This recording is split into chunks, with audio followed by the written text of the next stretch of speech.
Have you ever felt like you're working harder than everyone around you, yet somehow still falling behind? You wake up earlier, stay later, push yourself past exhaustion, believing it will eventually pay off. But the results don't come. The recognition never arrives. Maybe you've watched others move ahead while you're still stuck, wondering what they're doing differently. And slowly, quietly, doubt begins to grow. If that feeling feels familiar, then this story might change how you see work forever, because sometimes, it's not your effort that's failing, it's the direction you're giving it. Stay with me until the end. Daniel was known as the hardest worker in his town. At 35, he had already spent more than half his life inside a small woodworking shop that once belonged to his father. The place hadn't changed much over the years: dim lights, the constant smell of sawdust, and the quiet echo of tools against wood. His hands were rough, his shoulders always aching, but to him, that was proof he was doing something right. He believed, without question, that hard work was the only path forward. While others rested, Daniel kept going.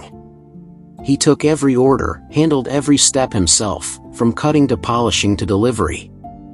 He didn't trust machines, didn't believe in shortcuts. If something wasn't working, he told himself the same thing he always had: work harder. Because in his mind, success wasn't a matter of direction, it was simply a matter of effort. At first, it felt like the kind of persistence that would eventually pay off.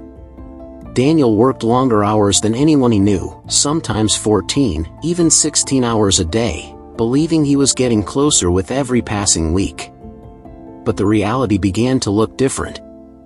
Orders came in slowly, and the money was never quite enough. Some pieces took him days to finish, yet still lacked the refinement customers expected. At home, the distance grew quietly. Emma, his wife, had grown used to eating dinner alone, the sound of the clock replacing conversation. Some nights, she waited, hoping he might come home early, but he rarely did. When he finally walked in, exhausted and distant, Emma would look at him as if trying to remember who he used to be. Daniel noticed it, but chose not to sit with that feeling. Instead, he held on tighter to the only belief he trusted: if I just work a little harder, things will change. Not far from Daniel's workshop, there was another carpenter named Hubert. They had started around the same time, in the same town, working with the same kind of wood. But over the years, their paths began to look very different. Hubert didn't work nearly as long. Most days, he closed his shop by late afternoon, while Daniel was just getting into his longest stretch. He used machines, organized his process, and was selective about the orders he accepted. To Daniel, it didn't make sense. How could someone doing less be moving ahead faster? Hubert's workshop was brighter, cleaner, filled with steady orders and satisfied clients. Daniel noticed all of it, even if he didn't say it out loud. And when the thought crept in, "Why him, not me?" he quickly pushed it away, telling himself the same thing: he's just lucky. Then one day, an opportunity arrived that felt unlike anything before. A newly opened boutique hotel in a nearby city was looking for a craftsman to produce an entire set of custom furniture: beds, tables, cabinets, all designed in a refined, handcrafted style. It was the kind of project that could define a career. The payment alone was enough to stabilize his finances for months, maybe even years. But more than that, it was visibility. If he did this well, his name would finally be recognized beyond the small town. Without hesitation, Daniel accepted the full order on his own. He didn't consider reducing the scope or asking for help. To him, this was his moment to prove that hard work alone was enough. So he committed to building every piece by hand, just as he always had. Days blurred into nights as he pushed himself further than ever before. But under that pressure, small mistakes began to surface: measurements slightly off, joints not perfectly aligned, wood cracking from being rushed. He saw the flaws, but kept going, because stopping, even for a moment, felt too much like failure. As the deadline approached, everything began to unravel. the more Daniel rushed, the more mistakes slipped through. Pieces didn't fit the way they should, finishes looked uneven, and what once took him hours now took entire days to fix, only for new problems to appear. He stopped sleeping properly, his hands trembling from exhaustion, his mind constantly racing. And still, he told himself to keep going. But when delivery day finally came, it was already too late. The client examined the work in silence, then calmly refused the entire order. Just like that, months of effort collapsed in a single moment. Daniel didn't even make it back to his workshop. Somewhere between that silence and the weight of everything he had been carrying, his body gave out. He collapsed without warning.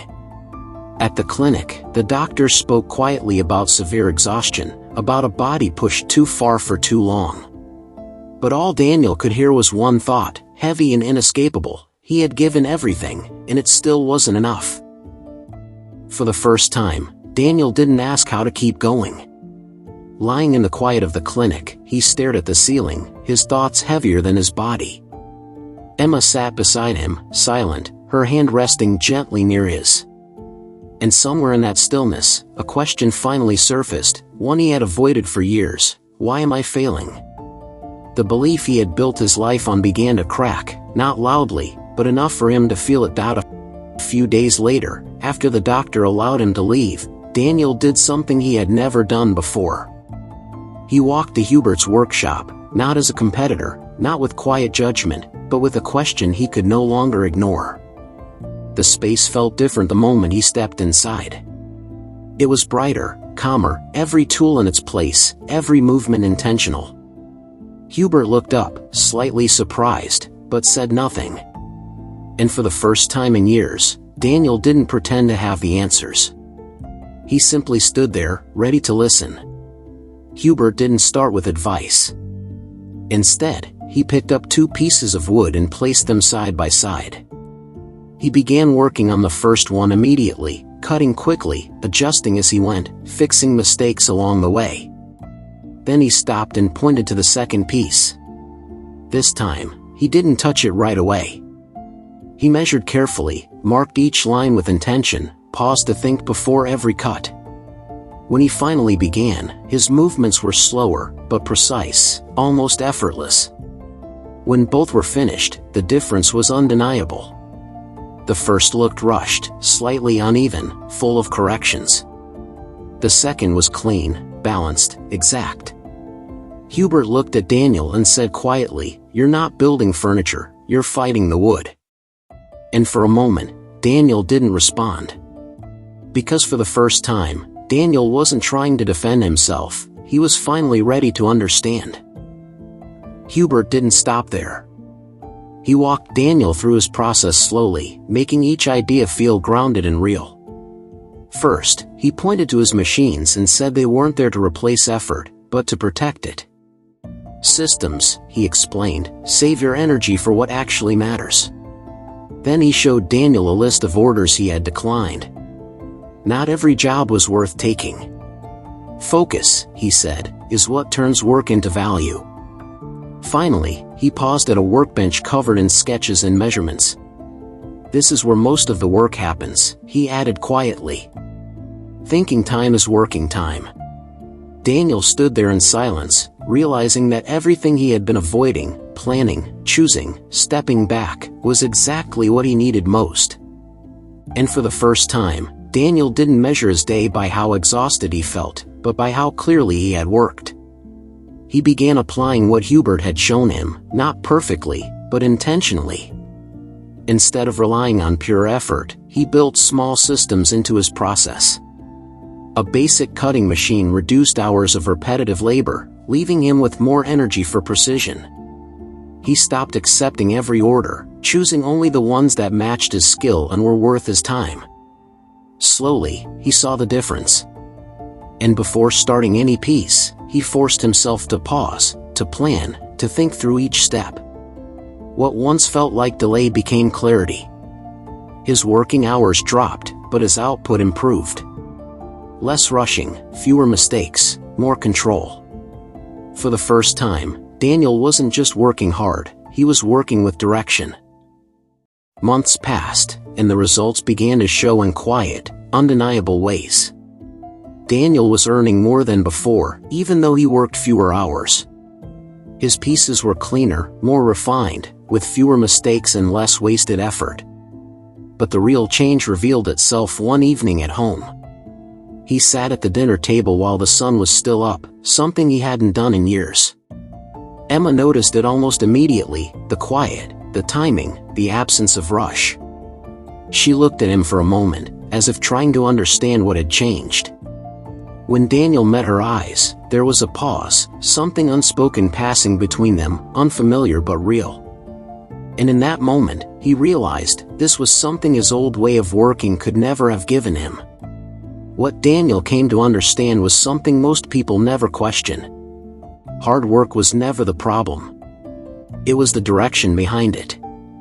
Because being busy can feel like progress, even when it leads nowhere. Effort can feel meaningful, even when it's misplaced.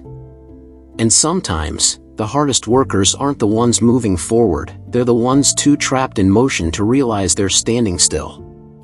The real shift doesn't come from doing more, but from seeing differently. So if you've been working harder than ever, but still feel stuck, maybe it's time to ask a different question. Not how can I do more, but is this the right thing to keep doing? Look closely at where your effort is going. What can be simplified, removed, or rethought? Because change doesn't always require more energy, it often begins with awareness. Stop fighting harder. Start thinking differently.